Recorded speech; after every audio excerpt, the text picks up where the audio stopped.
Now, what we've been looking at is the resurrection. We first looked at the Gospel of Mark. And when we looked at Mark, there were some characteristics in Mark that kind of rose to the surface, and those characteristics we could see in how he described the resurrection. For instance, what were some of the characteristics that we talked about when we were looking at Mark? What were some of the things that were distinct in the Gospel of Mark? What he wrote in the first, that Jesus was the Christ, Jesus and the Son of God. Okay, so in Mark, one of the big things is, first, Mark 1:1, that Jesus has two titles. Well, first, even taking a half step back from that, you're right, that all of these guys, Matthew, Mark, Luke, and John, are writing Gospels. And gospel is really an important word. I was talking to the youth about it on Sunday. Same thing I've talked about in here. Gospel is really a loaded word. You remember what the Greeks meant when they said, the Greek word is euangelion, what the Greeks meant with gospel, how the Greeks used the word gospel? They were proclaiming victory. Yeah, when an army, if you were in a city and your city army went out and fought a battle, after the battle was over, you had a runner went back to the city to announce how the battle went. And if the battle went badly and your army was defeated, that means the enemy was going to lay siege to your city and you were going to be in big trouble, right? Big trouble. But if your army won, the runner would come back and say, Evangelion, we won. And that was good news. That's what that announcement was called.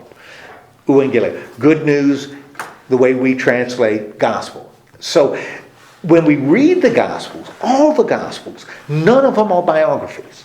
And biography is another good Greek word. The study of life. The word of life. That's what it means. So biography, they knew what that was. These aren't biographies. These are Gospels. This is good news. How does the person Jesus represent what? Good news. Good news. Victory. How does it represent for us and anybody reading this victory? Also, it's, I think, important to understand that all the Gospels were written way after Jesus.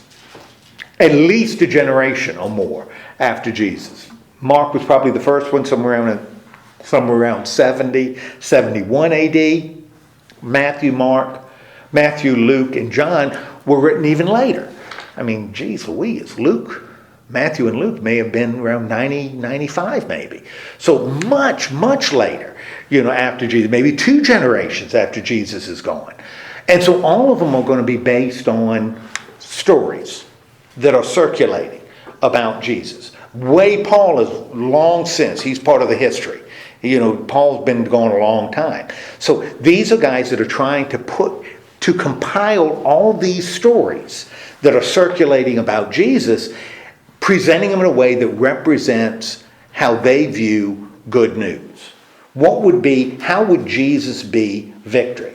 Well, you have 4 people, they each view that victory in slightly different ways. And so they use that perspective to kind of shape what they write. So their Gospels are being shaped by their perceptions of who Jesus is. Now they're drawing from traditions. I've said before, I think Mark is the first, and therefore maybe the other 3, certainly 2 of the other 3, Luke and Matthew, had Mark in front because they used Mark's structure. Therefore Mark probably was first, and they augmented it with other material. Luke and Matthew have some similar material that they use in their 2 Gospels that you don't find but they share them. Luke has some material that you don't find in any of the other 3. Matthew has some material that you don't find in the other 3. John has a whole different perspective that you don't see in the other 3. Do you think because of the times being in between, the audiences of the gospel writers lost some of the stories is why they had to... Oh, absolutely. Well, and I think I kind of alluded to it last time. Not only did they lose some of the stories, people had no qualms about telling other stories. I mean, this was a really a dynamic time, and we know that when we read Paul's letters. That Paul is really struggling with other Christians going through the churches that he formed, presenting other ideas. What he would consider heresy. It's kind of funny nowadays. We're far more open to saying, well, if that's what you believe, that's fine. If that's what you believe, that's fine. We do that. We tend to do that. I tend to do that. If I'm talking to, somebody from another tradition, I don't say, well, you're wrong. I can't do that because I don't know. I'm not sure enough that I'm not. God's gonna correct me and plenty when I'm before the judgment. So I'm not gonna do that. But at the beginning of the church, Paul couldn't afford to say, well, that's your opinion, this is mine, we both can exist in the same. No, because there isn't the same. There isn't a church. This is something that's forming. And so Paul, when you read Paul's stuff, he's pretty arrogant. He comes across sometimes as being pretty arrogant. This is what I taught, and this is the truth. This is the truth. To the point where in the Galatian letter, first chapter, he says, now understand, this is what I taught you. If anybody else teaches you something different, if an angel from heaven comes down and teaches you something different, or if I come and teach you something different, they should be cursed. Twice. Yep.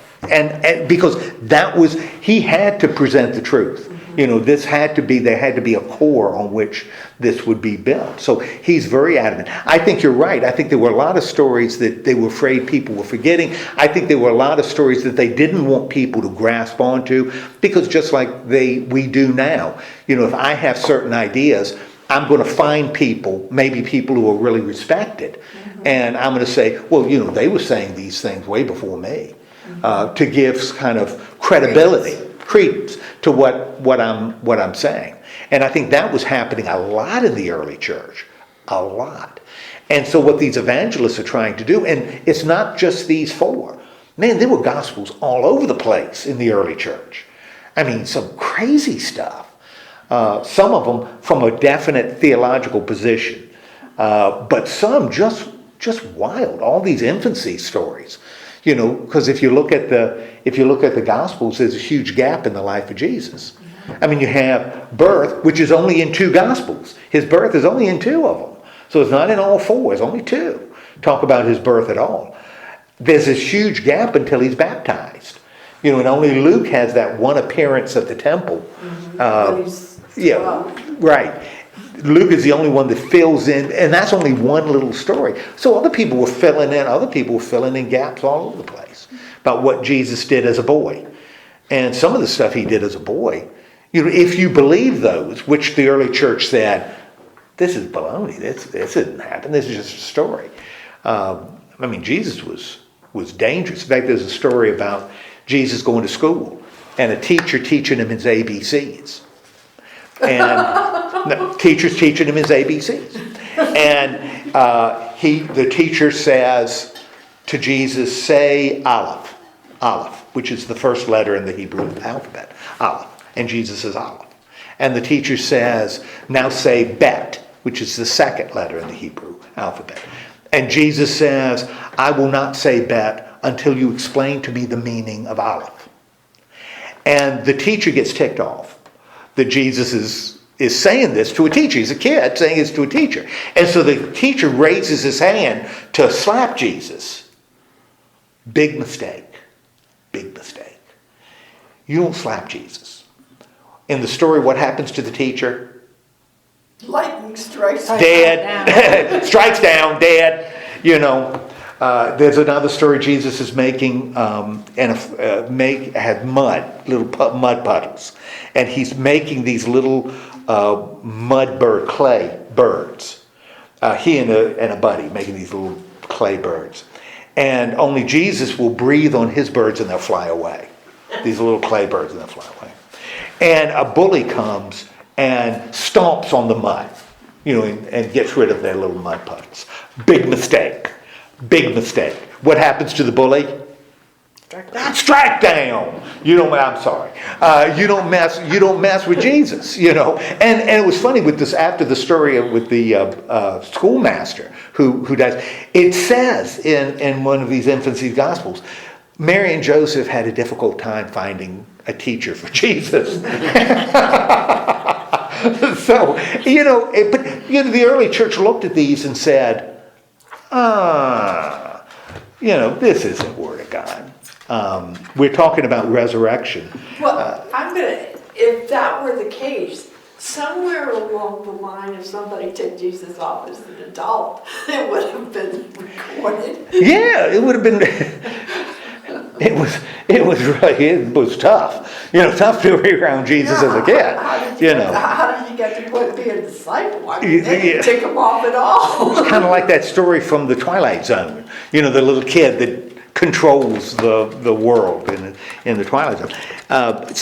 The church said that was. In fact, there's a gospel called the Gospel of Peter. And again, they find it, and a lot of stuff in it is bizarre, but it describes the resurrection. And one of the things that's interesting when we look at the resurrection, if we go to a passion play, and I've been to a few, and you go to see a passion play, and you get to the resurrection on stage. Now, how is that presented on a passion play on stage, the resurrection?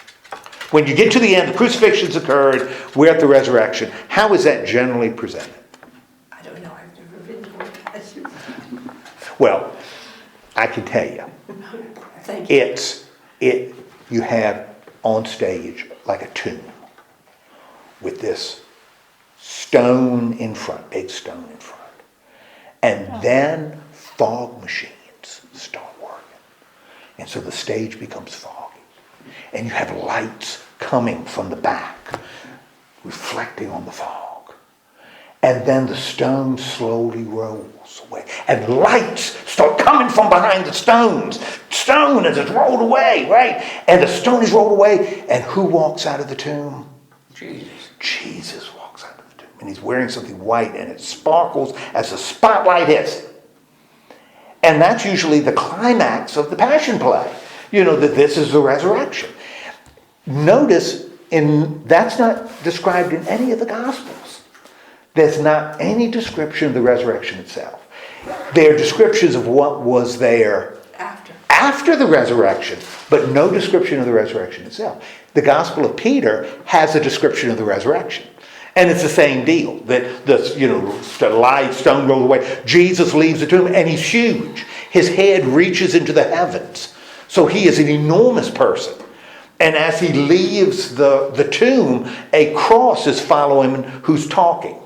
And says, this is the Son of God. As the cross, this talking cross follows him out of the tomb.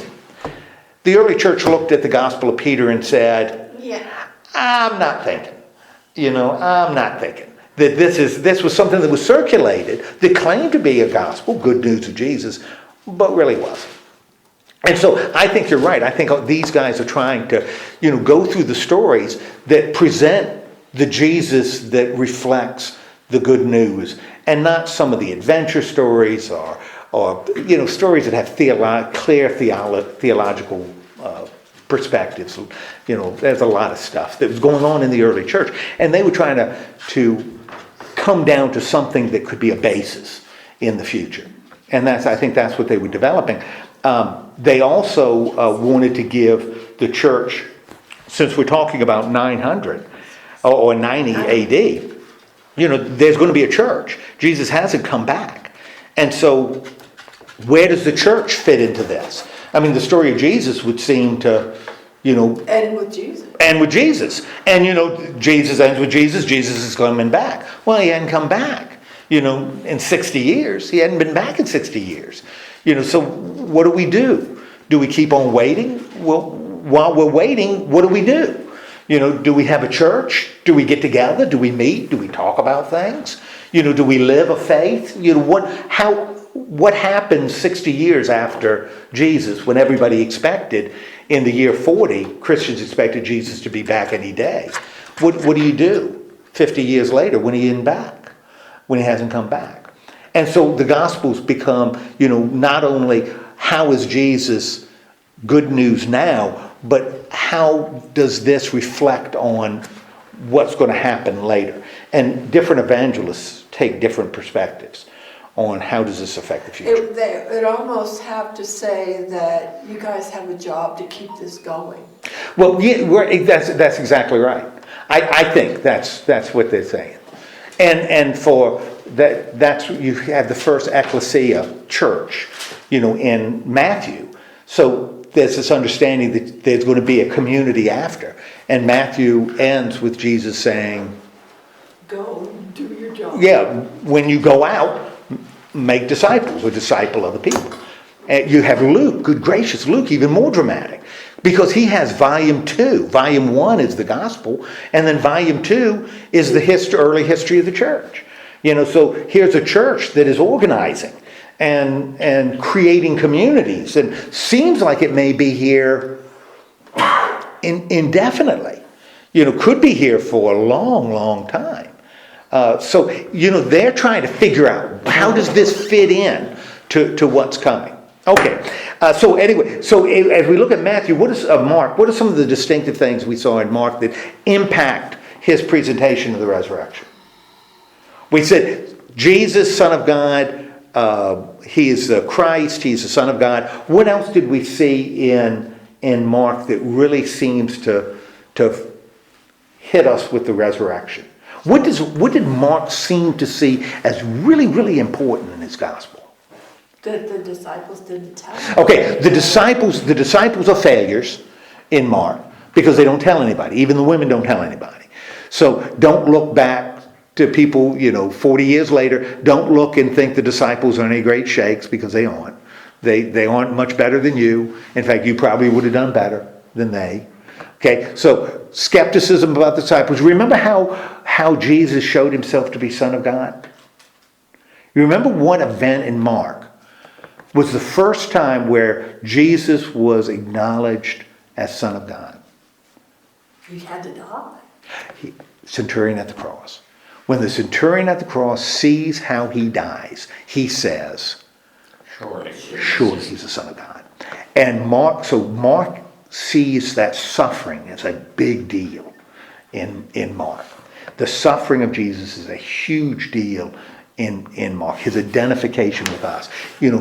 His humanity, the humanity of Christ in Mark comes out over and over again. And then we have the resurrection. And what in the resurrection in Mark, in a nutshell, what occurs when Jesus was raised in Mark? What makes the resurrection in Mark unique? He had a body. Okay, there was a real body.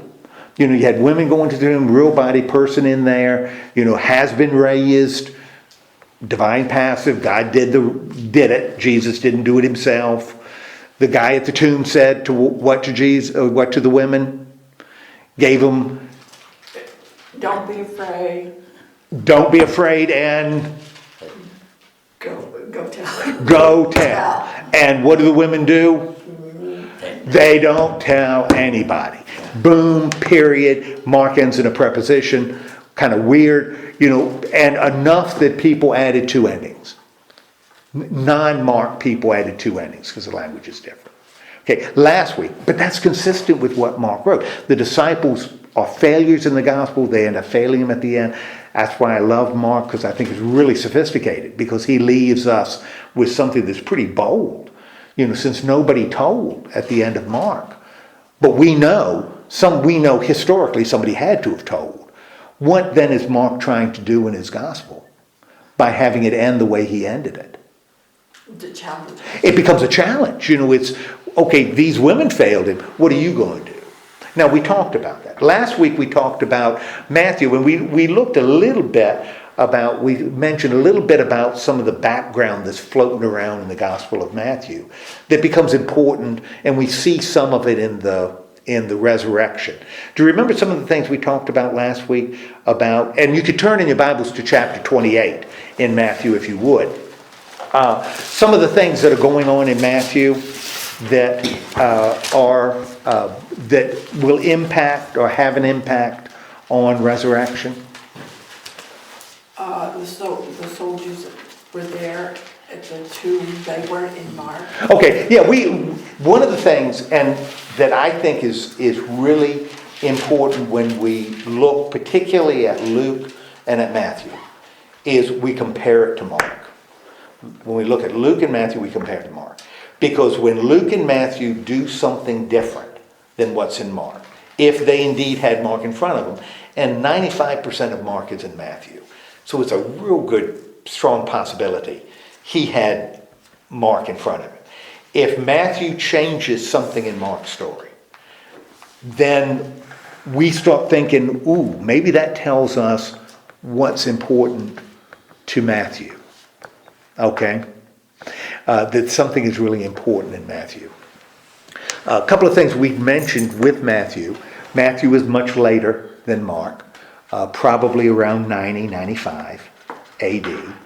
Now, what has happened? Now, if Mark is written around 70 and Matthew is around 90, maybe 95, what is occurring? What would have, without even knowing the history, what would you expect to be occurring in the world between the year 70 AD and the year 95 AD? We're talking about like 25 years. Well, there was a change in Jewish culture. Okay, Jewish culture has gone through. What is the big change in Jewish culture? This is a big deal. What's the big change in Jewish culture? The temple is gone. The temple is gone by the time Matthew writes his gospel. You know, the temple is gone. Why is that so pertinent to Jews? Because Jesus done so much in the temple. Okay, good. Jesus did a lot of it. Why would Jesus do a lot in the temple? Because that's where the power was. That's where the power was. That was where religious authority was. In fact, remember we talked about there were groups in ancient Judaism. Understand, most people are just trying to survive. You know, they're making enough money to feed their family. You know, 1 denarii was enough to feed your family for a day. That's why all the parables about having one, getting one denarii is a big deal. Because if you could get one, you could feed your family. If you didn't get any, they were just going to go hungry until tomorrow. They were day laborers. You know, you were just fighting to survive. Okay, so most of the people are doing that. But outside of those folks, you had 4 major groups in Judaism. Maybe 5, but certainly 4. What were the big groups in Judaism? The Zealots. Okay, you had Yes, Zealots. And Zealots wanted what? They wanted the government. They wanted the government to kick the Romans out. Get the Romans out. Boom. Yeah, I said 4, I say 5 now. Get the Romans out. You know, so Zealots are there. Now when the Romans destroy the temple, are the Zealots wandering around? No. Heck no. The Zealots are what? They've already been crushed. They're hanging on crosses. That's what the Zealots are. They're hanging on crosses because the Romans are going to crucify every stinking one of them. The ones that weren't killed on Masada. You know, they're going to crucify them because you don't mess around with the Romans. If you mess around with the Romans, you get crucified. You know, so Zealots are gone. Okay, so we have of these 5 groups, Zealots, boom, history. Who else we got? Ascetics. We got the ascetics, or the Essenes. They're called Essenes, and they were like monks. And they were out in the wilderness living in little monasteries doing their little thing, you know, with themselves. Now, are the Essenes who are separating themselves from the world, are they a big deal? After that, they're not a big deal. I mean, they never were a big deal. I mean, once you separate yourself from the world, you're not going to become very engaged in the world or powerful in the world. So they're sort of out there, they're still hanging out, you know, they're doing their thing in the wilderness. So we move those over. So now we got 3 groups left. Who else we got left? Sadducees. You got the Sadducees. And the Sadducees, you know, get a bad rap. But the Sadducees, their whole name meant righteous. Zadok in Hebrew means righteous. So they were the righteous ones. And where did the Sadducees hang out?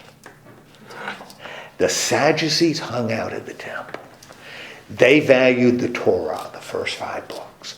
They were big into sacrifice. They were the priests, the high priests were Sadducees. You know, they were the ones that were focused on getting temple worship right. Okay? They hated the Romans. They hated the Romans because the Romans were doing what? Killing them and interfering with the temple. You know, the Romans were always, especially a jerk like Pilate, was interfering with the temple. You know, and the purity of Judaism. You know, this pure worship of God. And so the Sadducees hated the Romans. They were focused on the temple. When the Romans tear the temple down, They're out of a job. They're out of a job. And it's not like the Sadducees say, oh, we'll build another temple in Egypt. Can't do it. God said temple is supposed to be where? Jerusalem. Jerusalem. Can you build one in Alexandria? Heck no. Can you build one in Rome? Heck no. Where do you build it? Jerusalem. Boom. So Sadducees are out of a job, right? So Sadducees disappear. So you get two groups left. One group we'll say are the Herodians, and they are sort of the yes men. They love the Romans because Romans give them the job. But they followed the Herod, but Herod's not a Jew. The Herods weren't Jews. They were Jewish in terms of religion, but not in terms of their ethnic background. And so once the Romans didn't like a Herod, they shipped him off someplace else, which the Romans always did. They shuffled kings around. They would move kings so that the people wouldn't feel loyal to the king wouldn't feel loyal to the people. That kind of loyalty could cause Romans problems. Yeah, because then they would be supporting him in an attack against the Romans. Exactly. A king from Palestine that's moved to Gaul to take charge of a place in Gaul. The people in Gaul, they don't care about him. They don't do that. And the king, he didn't care about them. So you got an administrator, but that's about it. And that's what the Romans did. They were pretty good in how they ran their empire. No sense of loyalty there. So what ended up, and they weren't religious anyway. The Herodians weren't. They were, interested in government and such. What's the only group left? So by the time we get to 90 AD, there's only one group left. Pharisees. They're the Pharisees, are the only ones left. And the Pharisees really didn't mind the Romans because the Pharisees were focused, if the Sadducees were focused on the temple, the Sadducees were on the temple, the Pharisees were focused on what? Talmud. They were focused on the Talmud, on the law, focused on the prophets. That's their focus. And that's what the Pharisees wanted, is they wanted their own little religious communities, following their own little religious laws. And if the Romans left them alone, They left the Romans. they would leave the Romans alone. We are never going to rebel against you. We will pay our taxes just like we should. All we're asking is in Sligo, Palestine, we're allowed to have, we'll have our own laws. Now, we won't cause you any trouble. We are going to pay our taxes. We will police ourselves. That's great. It's sort of like the Amish around here. We'll do it. We'll take care of all of this stuff. Just leave us alone. And the Romans, are tallying up costs. And they say, Profit. yeah, don't have to police them, don't have to collect the garbage, don't have to administrate, this sounds, and they'll pay all their taxes, sounds pretty good to me. Especially when we've seen their law, and their law is probably stricter than ours. So I'm guessing there aren't going to be a lot of trouble in those communities. And those are the only ones left by the time you get to 90 AD. That's why when you read the Gospels, other than John, the Gospel of John, that's why the enemy is from the very beginning are who? The Pharisees. It's the scribes and the Pharisees. Because in Matthew's church, you didn't have Sadducees wandering around. They were the only ones there. So, they are the enemy. Okay? So in Matthew, that's the situation that's kind of occurring in Matthew. You've got that. Now, I think Matthew is fighting almost for the soul of Judaism, although he's writing to not a very sophisticated Jewish audience. Certain things in Matthew we see it in the resurrection stories. Matthew puts a big emphasis on comparing Jesus to Israel. What happened to Israel, or particularly to Moses, ends up happening to Jesus. That's why after he's born, Herod kills the babies, and they go to Egypt just like Jacob did. They come out of Egypt just like just like the Israelites did under Moses. He leads them out of Egypt. just like in Moses. Don't find that in any of the other Gospels, just in Matthew. Jesus, we've talked about this before. Where does Jesus do his greatest work in Matthew? There's only one Gospel that has a sermon given there. On the Mount. The only Gospel that has a sermon on the Mount is in Matthew, because Matthew puts mountains as really important. Makes sense if Jesus is being compared to Israel, and in particular Moses. That's what Moses did. He went on a mountain. So you have important things occurring on mountaintops. Even I've said, and one of the bizarre things is he heals lame people on mountains, for crying out loud. Why would anybody heal a lame person on top of a mountain? Doesn't make sense unless you want to say that Jesus is like Moses. Only greater. Okay.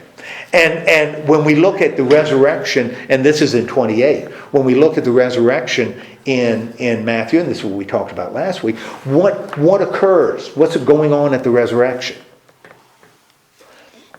What's happening how does the story begin? What's going on? Isn't there an earthquake? Well, even before that, what do we have in verse 1 to right at the beginning? Because remember, what's happening right at the beginning?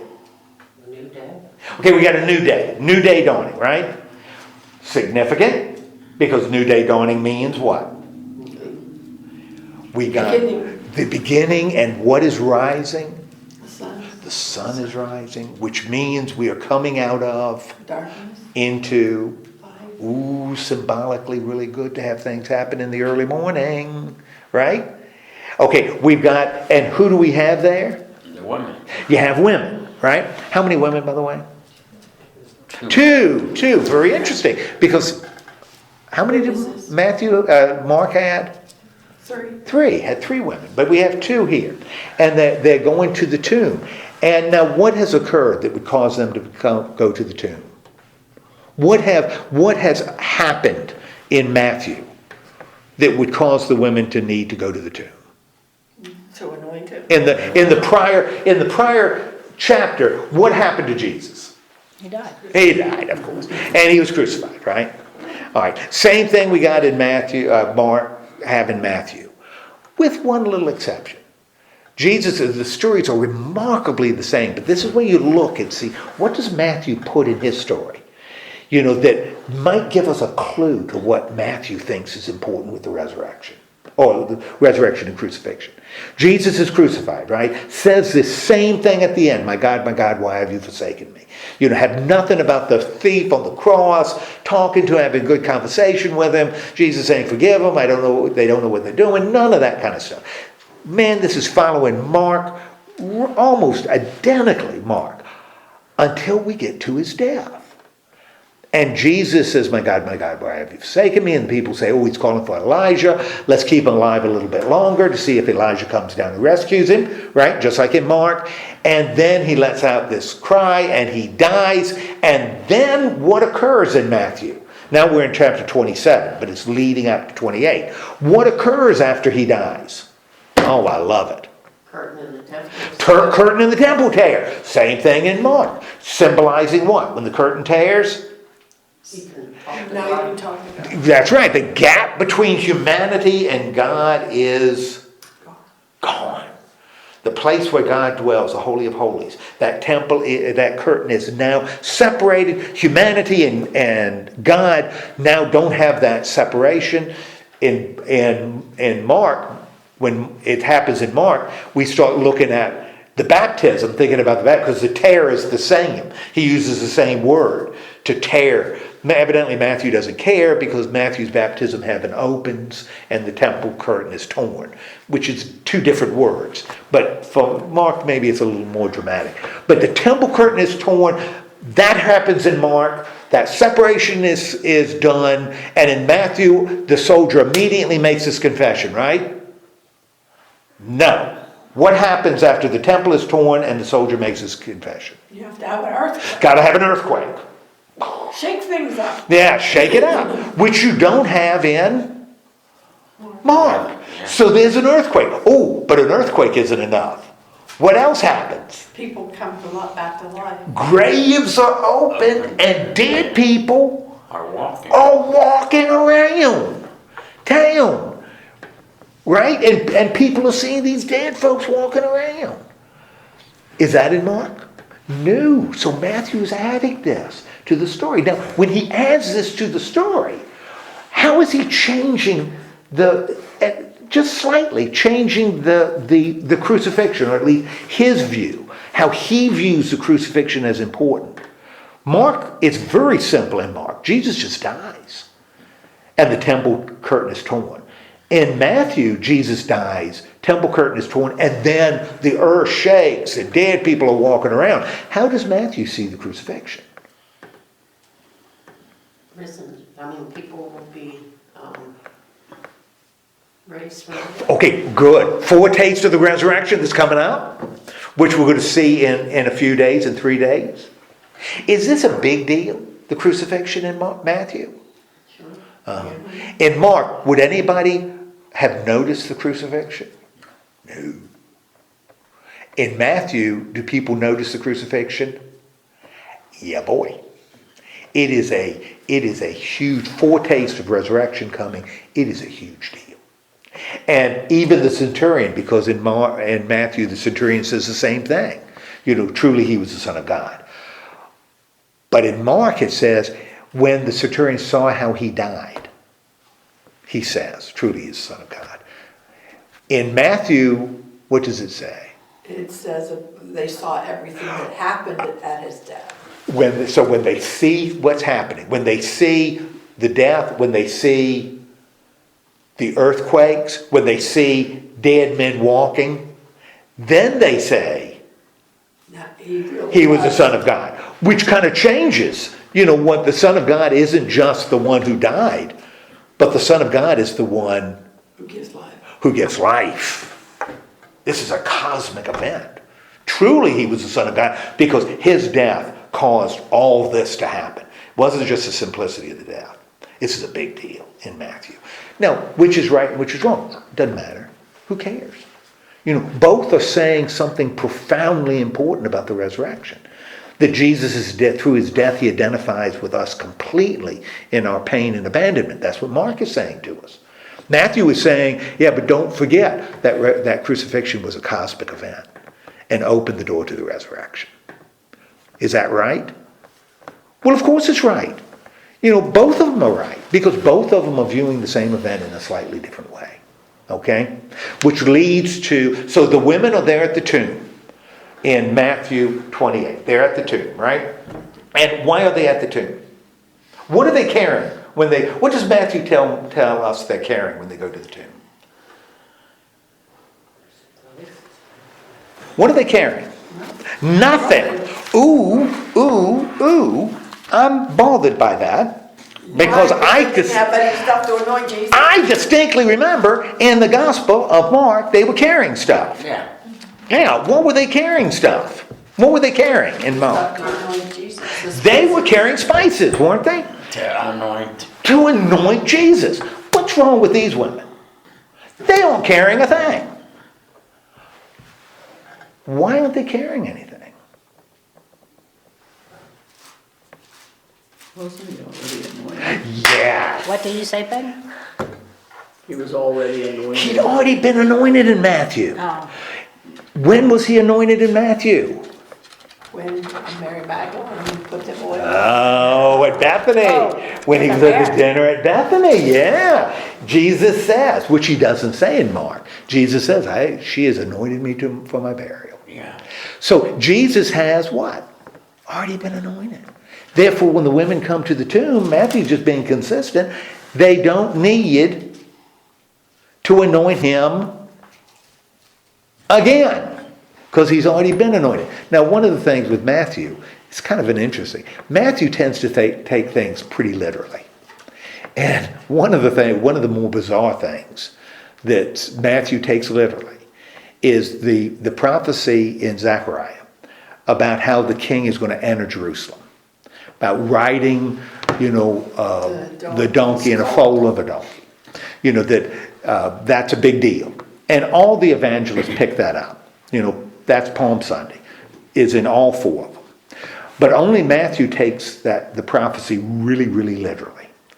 Because if you look at Zechariah, it says, the king will come riding a donkey, the foal, the foal of a donkey. Or maybe in the foal, it's Hebrew poetry is a little complex. A donkey, the foal of a donkey. Now, you could read that and say, because a foal of a donkey is what? A baby. It's a baby.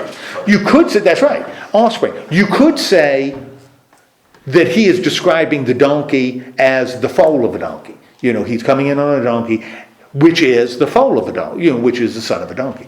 Or you could interpret it as, you've got a donkey, and then you have, The baby The son. son. and then the son of a donkey. So you have not one animal, but two animals. And three, Mark, Luke, and John say, well, he's talking about one animal. But not Matthew. Matthew's going to take it literally and say, oh, he's talking about two animals. And so when you read it in Matthew, it talks about the disciples getting them. Bringing back They them. brought the donkey and the colt. And the colt. And what do? They put their cloaks on them. And Jesus gets on them. You got Jesus riding two animals in Matthew. Why does he ride two animals? Because Matthew says that's what Zechariah predicted, therefore it's got to happen. The other three are saying, come on. He's not riding. It's not like a circus, when the circus where they're riding the two, no, that's not. And Matthew said, well, if it says it in Zechariah, it must be true. So Matthew tends to take things a little literally. And so we got him riding on two animals in the gospel. And it's funny, sometimes when you look at a painting of him entering Jerusalem, in some of the paintings, he'll be riding a donkey and they'll have one following. They'll have a smaller one following. And what that artist is taking the entry from Matthew, is taking the entry from Matthew, not from the other ones. Of course, if you have any of them that have poems, they're taking it from John, because John's the only one that mentions poems.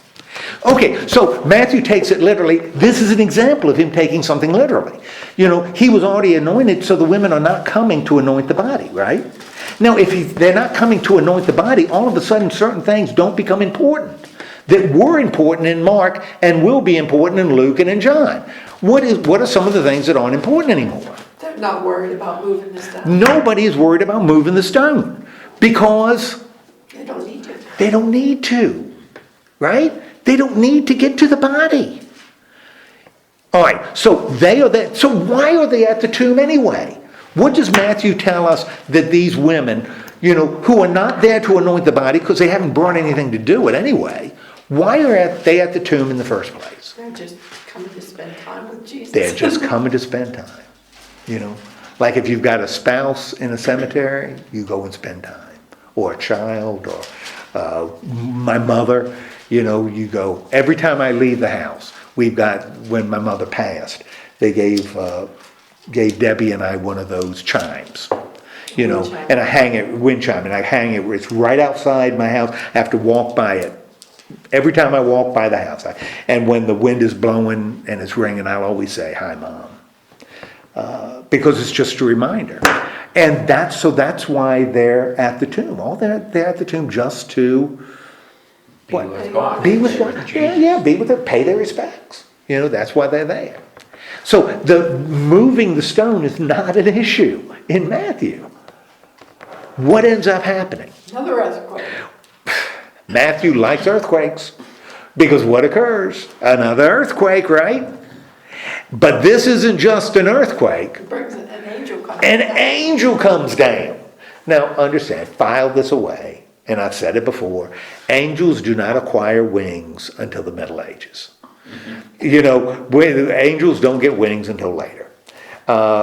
In fact, the Jews just viewed angels as messengers. And that's why when Jacob has his dream, he dreams And climbing climbing up and down a ladder. That's, in the dream, that's how angels get down to earth. They're climbing a ladder. And if they were climbing a ladder with wings, that's a real pain. That would that kind of get in the way. Why have them? If you're not going to use them. So wings, angels got wings later. Because the more heaven became up there and earth down here, the easy way to get from one to the other isn't using a parachute. Heaven, earth, and in hell. Yeah, that's right. You get from heaven here by flying down, not taking a ladder or an elevator. But we got an angel. So most of the time you see paintings, the angel here has wings, and that's okay. So there's an earthquake. We got an angel coming down, and we know where the angel came from because he came from. Matthew tells us from heaven. And remember, as I've said before, whenever they add something in there, it's Important. it's important because you're writing on the skin of reeds, which is not unlimited. They are not going to waste words. Some of the stuff I read what I write, Lord have mercy, I waste words all the time. Throw words in that aren't necessary. Okay, I can do it because it doesn't cost me anything. It costs them something. When they're throwing in words that you don't need, it's expensive. It takes up space. So every word in there, you got to assume is in there for a reason. They're not just throwing it in. Okay, it's he descends from heaven, so we know where he's coming from. And what happens? You roll the stone back. Okay, he rolls the stone. And he does what? Sat on it. Okay, it's sitting on the stone. Now, again, for Matthew, the stone didn't need to be rolled away because the women didn't need to go in, But in Matthew, It was. do it so that they could see. so they could see. So the stone being rolled away is still really important. Now, how is he described? Bright and White as snow. White as snow. Snow. Okay. Now, when it's talking about white, and how is clothes described? Pure. Pure like lightning. White as snow. What are we talking about here? I mean, if he hadn't already told us, this person is heavenly, right? Yeah. Yeah, associated with heaven. Okay, so there he is, and again, Matthew's the only one that has other people at the tomb. And who are the other people at the tomb? We got it. You have guards. We don't see that in the other Gospels. And you don't see that in the other Gospels. And what does he say about the guards? They fell down like they were dead. They fell down like they were dead men. Okay, so we've got, and they're going to play a little role later in the story. So we've got the guards down. Now, understand. Is that why he put them there? I think so. Well, I think he put them there not only because they play a role later, but, and yes, and the role they play later. Yes. That they become the source of gossip. And so Matthew feels he needs to squelch that. Because evidently it was pervasive enough that, good gracious, 60 years later, people are still saying this. So evidently he thinks it's important enough that he's got to squelch. Yeah, I think that's why he's got him here. And something you said about the evangelists writing, getting the information they felt people needed to know. Understand, too, they're writing to specific communities in specific places. And so the way they shape it is going to be based on The issues that are writing. that are to whom they're writing. We saw that in Mark, when the man with the paralytic, the four friends with the paralyzed man, and they go in Mark and they drop him through the roof, and Jesus, has, and that's the first real problem he has with Pharisees. But in the Gospel of Mark, it says they dug a hole, and in the Gospel of Luke, it said they removed tiles. Because evidently Luke is writing to people who lived in a place that had tiled roofs, and Mark was writing to people who lived in a place that had thatched roofs. And so removing tiles wouldn't mean anything to people who had thatched roofs, and digging a hole would mean nothing to people who had tiled roofs. And it's not what historically happened. What was important was that they went to the effort Exactly. to get him to Jesus. there was something bigger than the historic nature of the roof. So they were writing to make sure the people that were reading understood. Didn't trip over something unimportant, like the nature of the roof that they used. Okay, so you always want to file that too, that he's writing to a particular community that's facing particular issues. All right, so the soldiers, and that's why evidently for Matthew, in his community, they're still talking about this. In the other three communities, they're not.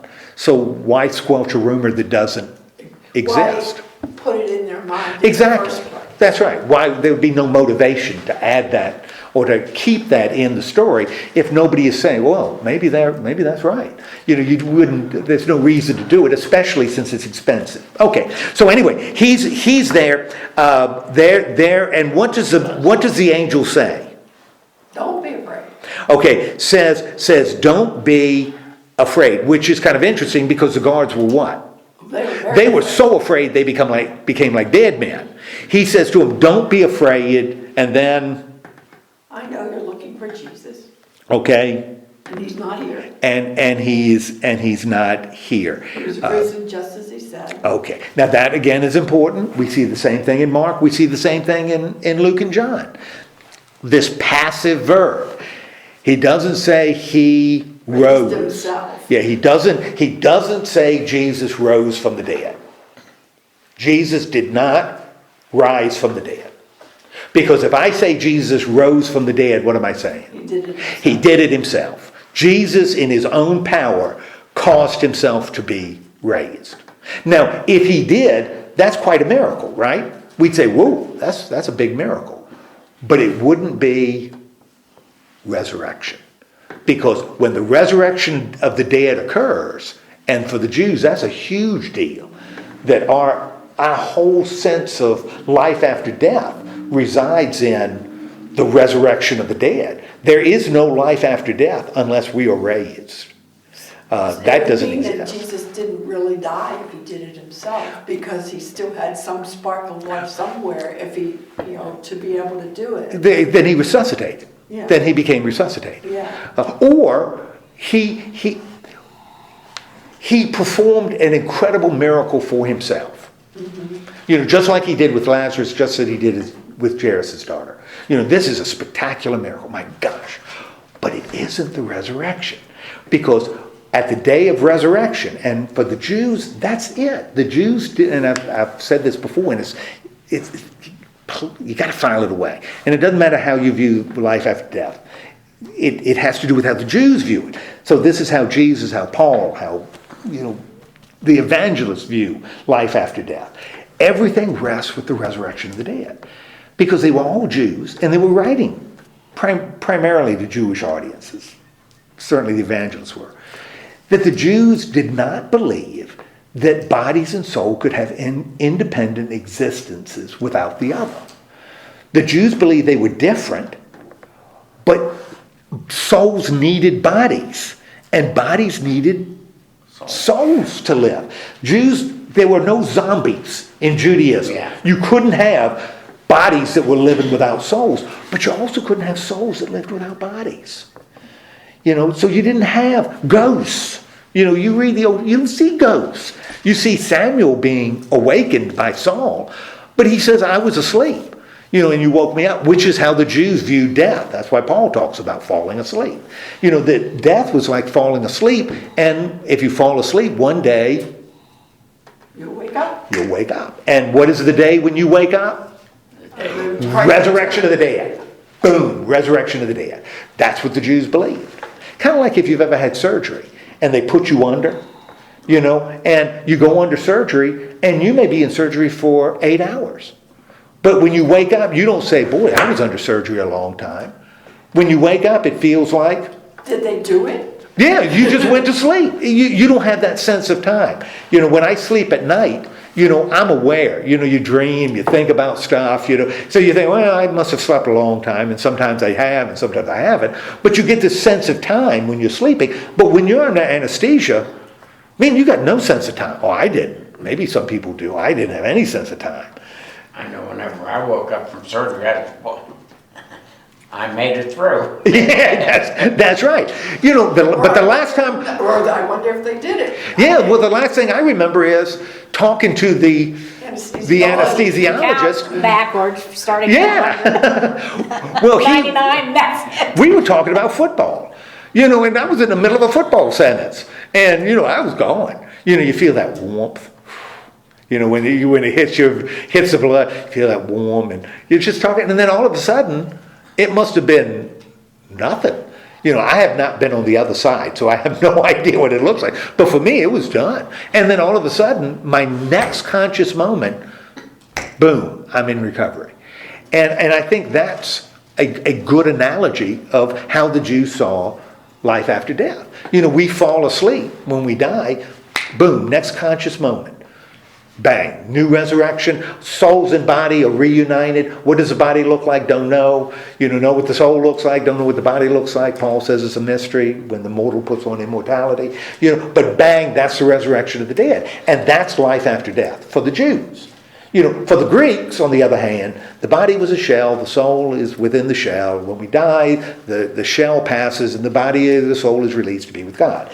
I mean, that's that's a Platonic view of life after death. Okay, that's what the Greeks believed. The Jews didn't. That's why the resurrection is such a big deal. If Jesus rose, then he performed a great miracle. This was a great miracle, certainly equal to, if not better than, Jairus' daughter and Lazarus. Man, same territory. This was not a great miracle. This was the beginning of something the Jews had been waiting their entire history for. This was the beginning of what? The resurrection of the dead. The first fruit, which Paul calls it. Good Jew. This is the resurrection. The beginning of the resurrection has occurred. And it'll follow. But we know it's coming because it started. It started with this. And it's all because of that passive verb. That Jesus was raised, God has started something new with the resurrection. That's crucial. You know, that's absolutely crucial. Okay, so anyway, the resurrection has started. Passive verb. God has raised Jesus. We're beginning this process of resurrection. And then what does he do? Come and see where he had lived. Okay, why is that important for Matthew to say?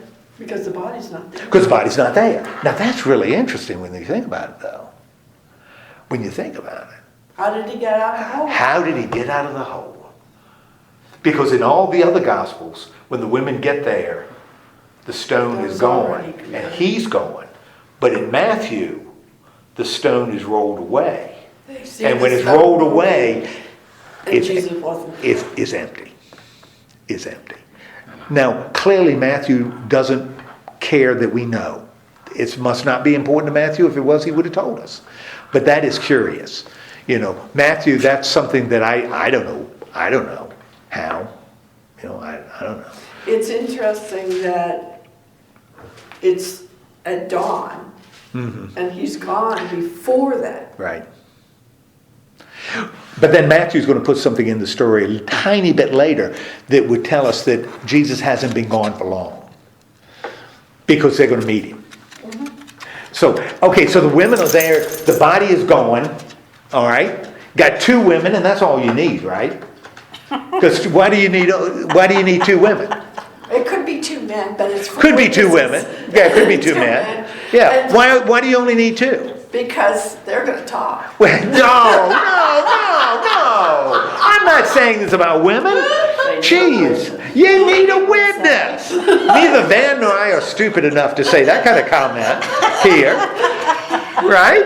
That would be pretty dumb. Well, I have to And say you would squeal to Debbie, and I'd be in even more trouble. I'm just saying, I have to do it for you. Yeah, I certainly appreciate that. When I was teaching school, Lord have mercy, I said so many things that those kids were squealers. They tell Debbie the stuff I would say, and I'd be in such trouble. So anyway, he's established that he's been raised, and then what does the angel say? And when you look at this, this is very similar to what Oh, the young he's- man says he's gonna in go Mark. ahead of you to I'm going to go Galilee. ahead of you. He's going to go ahead of you. You'll see him there. See him? Now I've told you. Yes. Okay. All right. That he's going ahead of him. He's going to see him in Galilee. All right. This is my message for you. Okay. And then what do the women do? They run to tell the, They leave quickly, which it says in Mark that they left quickly, right? And are they afraid? Yes, they're afraid. Were they afraid of Mark? They were so afraid of Mark. Yeah, they were afraid of Mark. But Matthew says they also are full of joy, right? Okay, and so they're filled with joy, and what do they do? Disciples. Okay, they run quickly and they tell the disciples, which means when you've got Matthew and Mark next to each other, in Mark the women leave and tell no one because they were afraid, and in the Gospel of Matthew they leave and they tell everybody. They do exactly what the angel tells them to do. So if Mark leaves us with a challenge, everybody in his life failed Jesus. What are you going to do? What are you going to do? Are you going to fail him like everybody else? Matthew Leaves an example. leaves an example. Instead of a challenge, he leaves an example. And the women become the example. And they leave and they do exactly what the angel tells them to do. And again, from Matthew, this is another character. I'll show you how it is just a bit. As they're leaving to do this job that the angel gave. And when we think how Matthew ends with that commission, it's really similar to the commission that he's going to give the disciples. As when they leave, what happened to the women as they leave the tomb? Jesus appears to them. Jesus appears to them. And he says, Hi. hi. He says, greeting. And they come to him, and what do? Worship him. They worship him, but before they worship him, what do? And I don't think this is an accident that Matthew puts this in.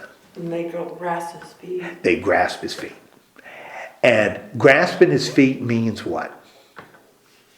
Submitting to him. Well, the submitting to him, even on a more practical level, what does it mean when they grasp his feet? They're checking to see if he's real. He's real. He's real. That thing with the tomb, the stone and all, well, maybe his soul just kind of went through the stone. This isn't a ghost. And we'll see this when we look at Luke next week. Where one of the things they say to the women is they had a vision. They had a vision. They had a vision of what happened. Well, visions are from God, but Wispy. that's right. A vision is, they don't have a vision of Jesus there. They have the resurrected Physical Jesus proof. there. Physical proof. Tactile proof. That's right. That's exactly right. And what becomes so significant as the women are leaving, and the women are leaving the tomb to do what? To tell the disciples, and as they're going to do their work, they encounter Jesus. To Matthew's church, who's reading this, to our church as we read it, what is he suggesting to us? Jesus helps us. That Jesus helps us. That when we're out doing what we have been called to do, Jesus is there with us. Jesus is there with us. And that becomes really interesting. Again, I think characteristic of Matthew. Look down on the last verse, and this is verse 20 in the Gospel of Matthew. What does Jesus say in verse 20? Surely I am with you always. Surely I am with you always to the end of the age. And to those women, as they were about to do what the angel told them to do, Jesus was what? With them. Jesus was with them. Just like he will say later in the commission. Now, again, when you start comparing the Gospels together, this is how Matthew ends his Gospel. Lo, I'm with you always to the end of the age. There's what isn't mentioned that we kind of expect, we might expect. How soon he's coming. Well, how soon he's coming back. But, we don't have an ascension. No. There's no ascension in Matthew. You have it in Luke, but you don't have an ascension in Matthew. Why can you not have an ascension in Matthew? Because he can't be with you if he's not here. Yeah, how can Jesus say, I'm going to be with you till the end of the age? Bye. Bye. I'll see you later. He can't do this. Matthew sees Jesus with us. Luke does not see Jesus with us. Luke sees what with us? The Holy Spirit. The Holy Spirit's with us. And the Holy Spirit brings the presence of God. For Matthew, it isn't the Holy Spirit, it is God himself. God himself. Jesus himself is with us. Is that a major difference? No, I don't think it is. It's just a different way to look at God and the Spirit. Matthew wants his community to believe Jesus is with them. Luke wants his community to believe Jesus is back with the Father, will return, but the Holy Spirit is with us. John does the same sort of thing, only he doesn't have an ascension either. That's just a different way of looking at who God is and how God is present. And Matthew, what is Jesus called? And we talked about it last week.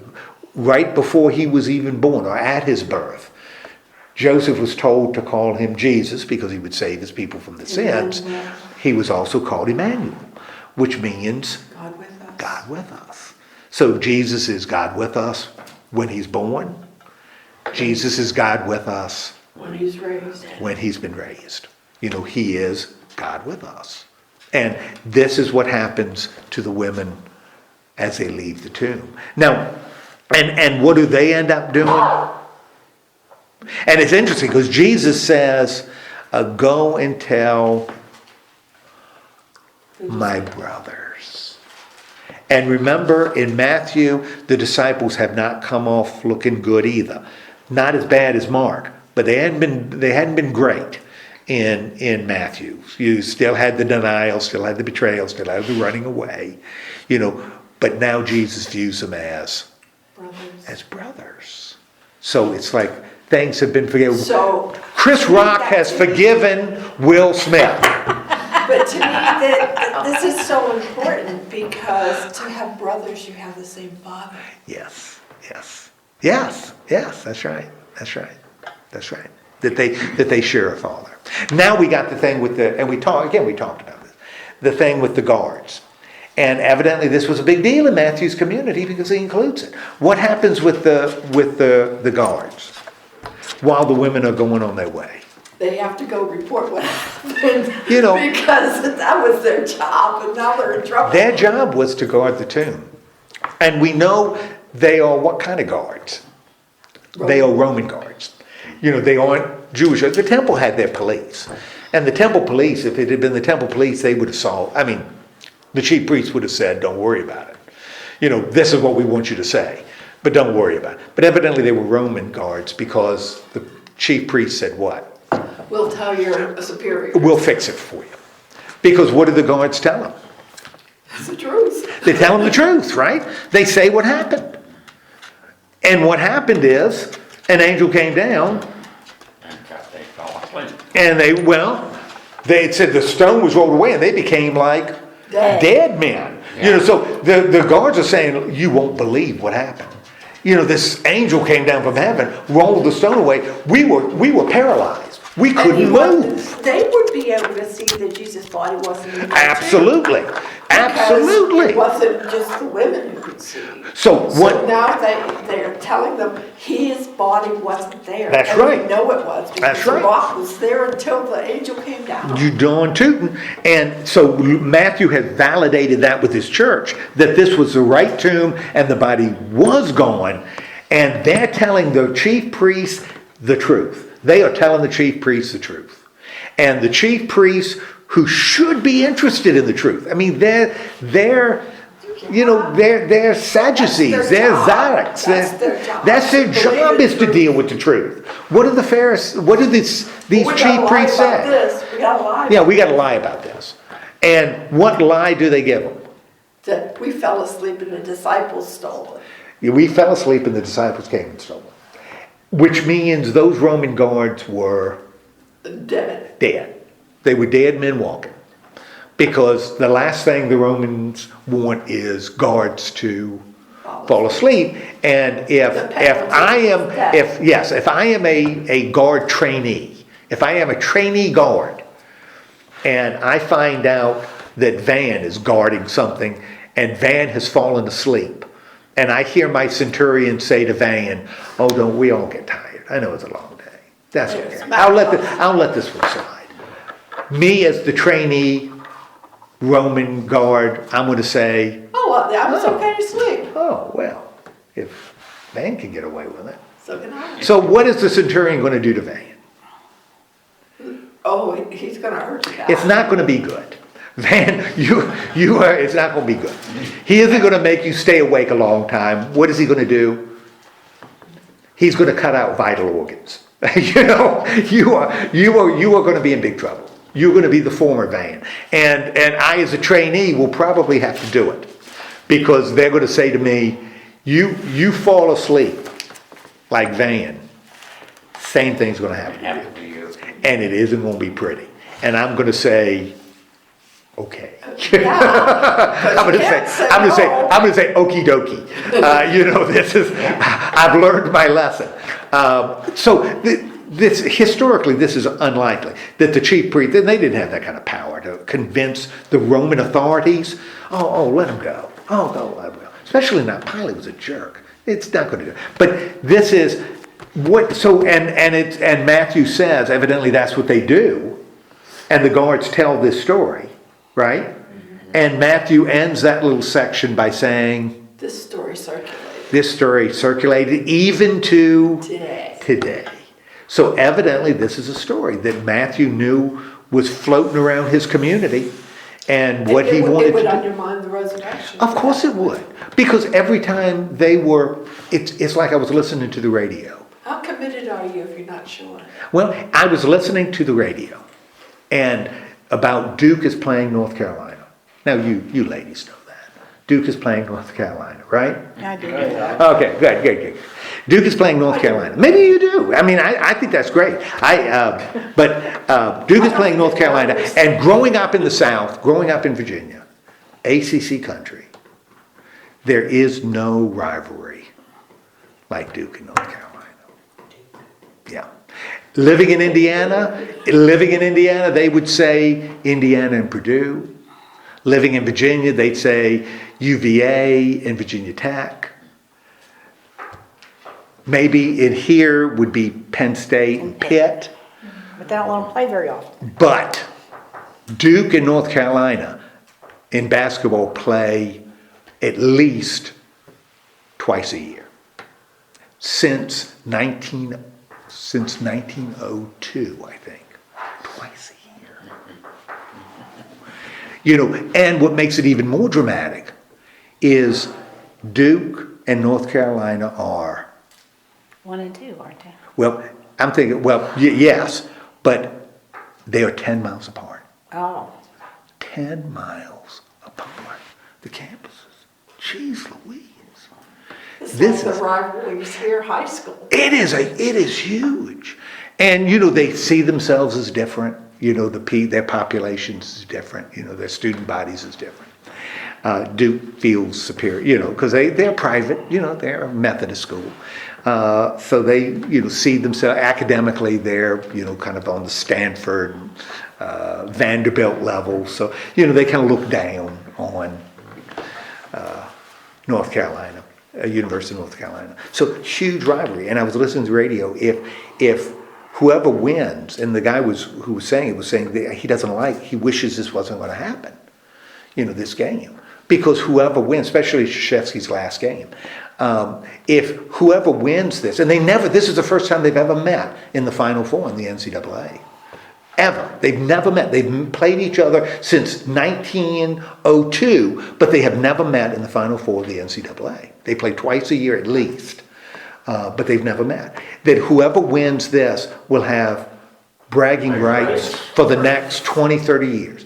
If next year, if North Carolina wins this and Duke beats North Carolina by 50 points twice next year, the people in North Carolina North Carolina fans are still going to say, We beat you in the final. we beat you in the finals. You may have beat us, but we beat you in the finals. So this gives bragging rights, for a long The time. only thing that changes it is if they both go to the finals next year.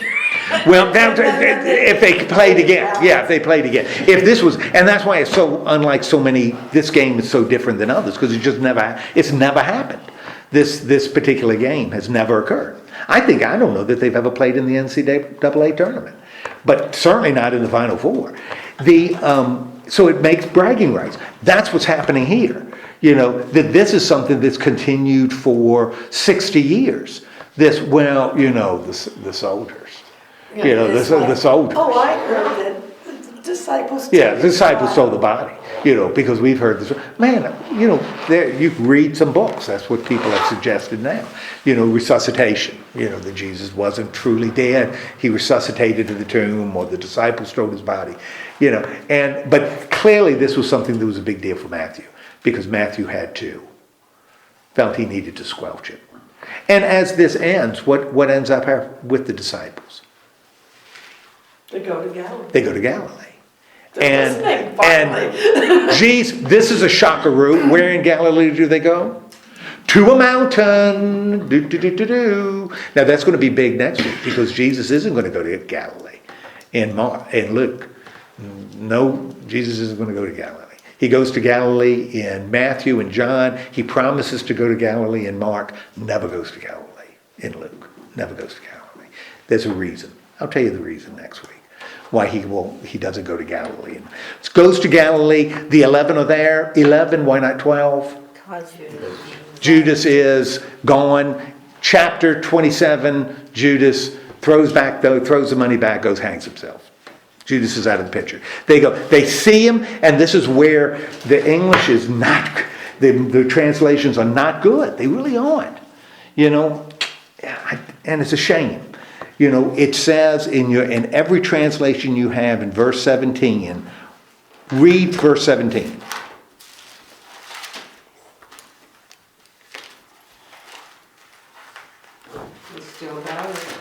Okay, when they saw him, they worshipped, but some doubted.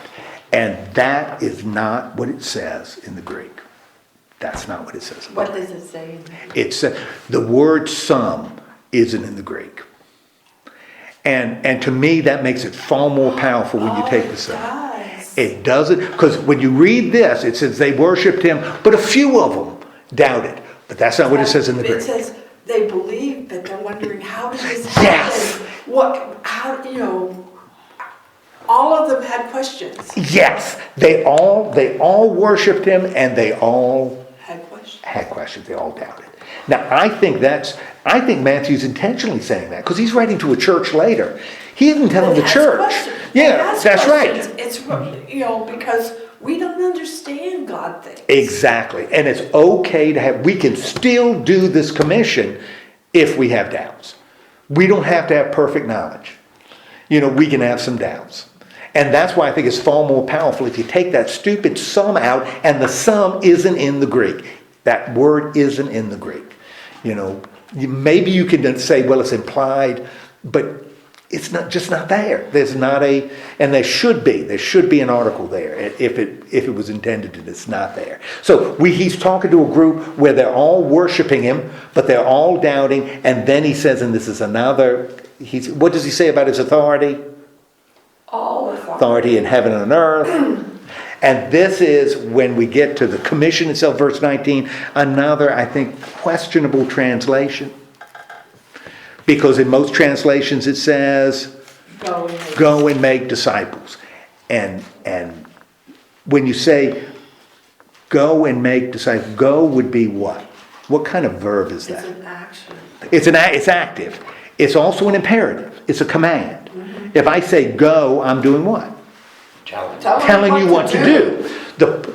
The make disciples, and that's questionable, because that's a word only used here in the New Testament. So it's a weird word, how you translate it.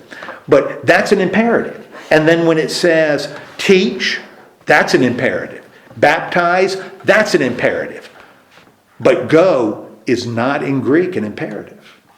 It's not an imperative in Greek. It's called a participle in Greek, which means it could reflect It could be an imperative, could be. But it also could be, more likely, it relates to time. Usually participles relate to time. Like when or after, if it's past tense, or as. As you're going. Or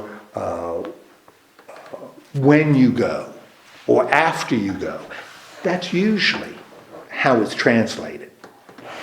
See, I think he's saying I don't think he's telling them to go.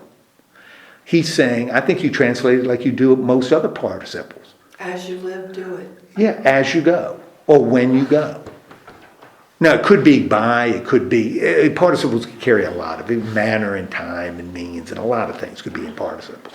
But I think he's saying, when you go. In other words, he's saying to those disciples, or as you go. Well, the trouble is, as I live, yes, make disciples.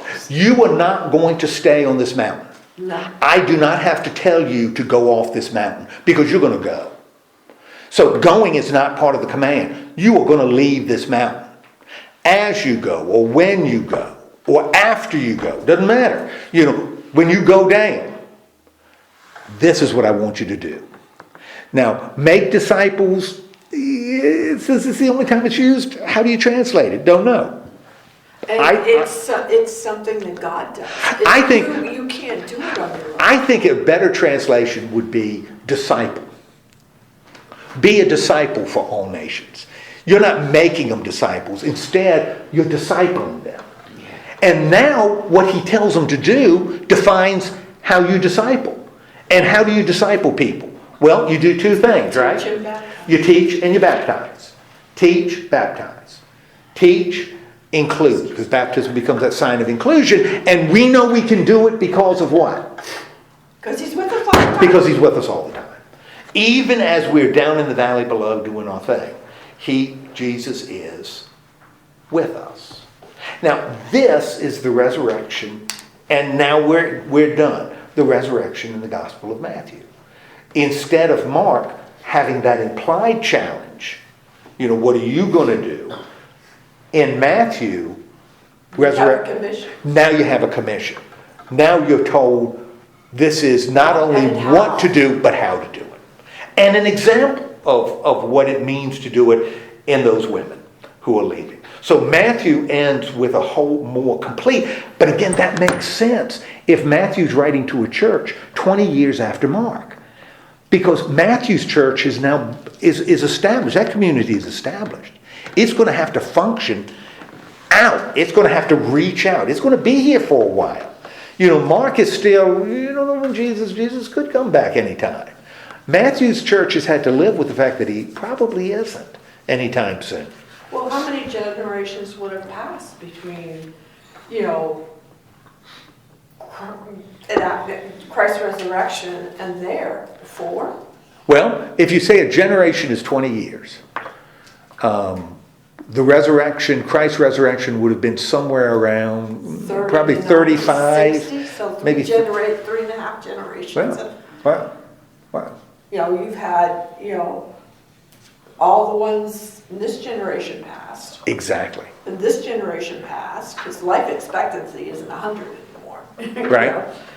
But, wasn't then. It was, so you have everybody that actually saw it, and the next generation have already gone. Already gone. Well, and that's what Paul in 1 Thessalonians, probably his first letter that we've got. He probably wrote other things, we just don't have them.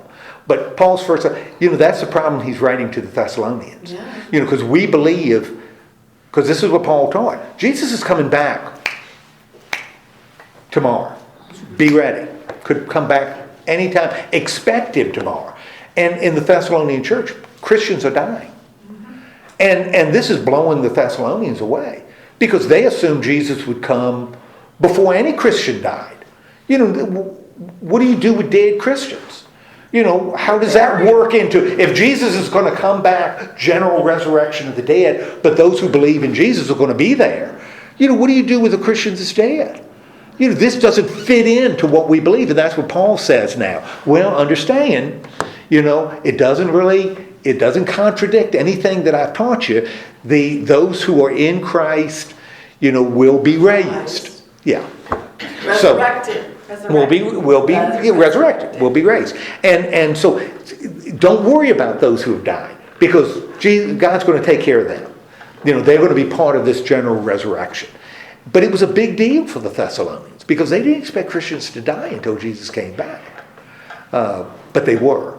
Well, Paul was writing that probably in the early 40s, maybe 43, which, you're talking about maybe 8 years after Jesus died, after the crucifixion, after the resurrection.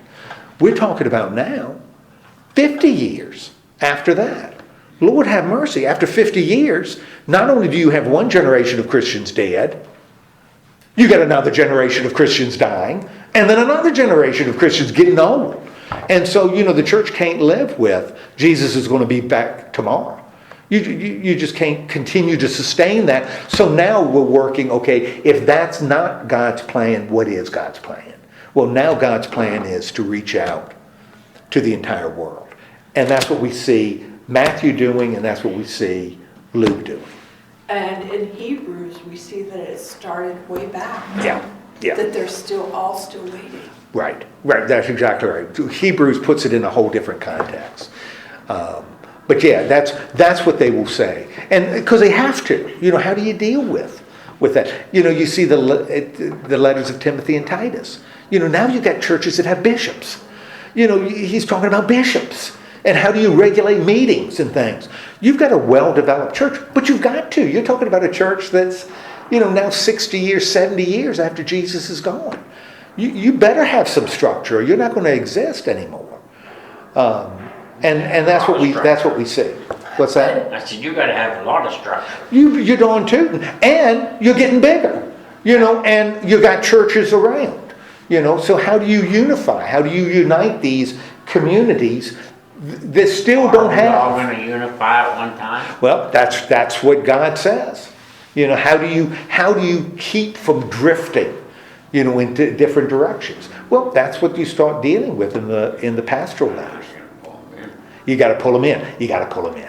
That's exactly right. You got to pull them in. I don't think and that's so. what we got here. I think you have to spread out. Well, no. With the other churches. Right. I mean, that's Well, I think that's what Van was saying. Oh, okay. But use it, pull them in theologically. Oh, okay. That they were Okay. as they spread out. You got to make sure. It's sort of like when you read about franchises. One of the reasons McDonald's was so successful as a franchise is still successful. Everybody has to do the same Everybody way. does the same thing. You go to a McDonald's in Florida, in the Keys, or you go to a McDonald's in Barrow, Alaska, and I'm sure they got a McDonald's in Barrow, Alaska. You're gonna get the same Big Mac, and it's gonna have the same secret sauce, and it's gonna be the same structure. Pickles. That's right. It's gonna be the exact same. Russia doesn't have a McDonald's. Not anymore. I love teasing. I was teasing.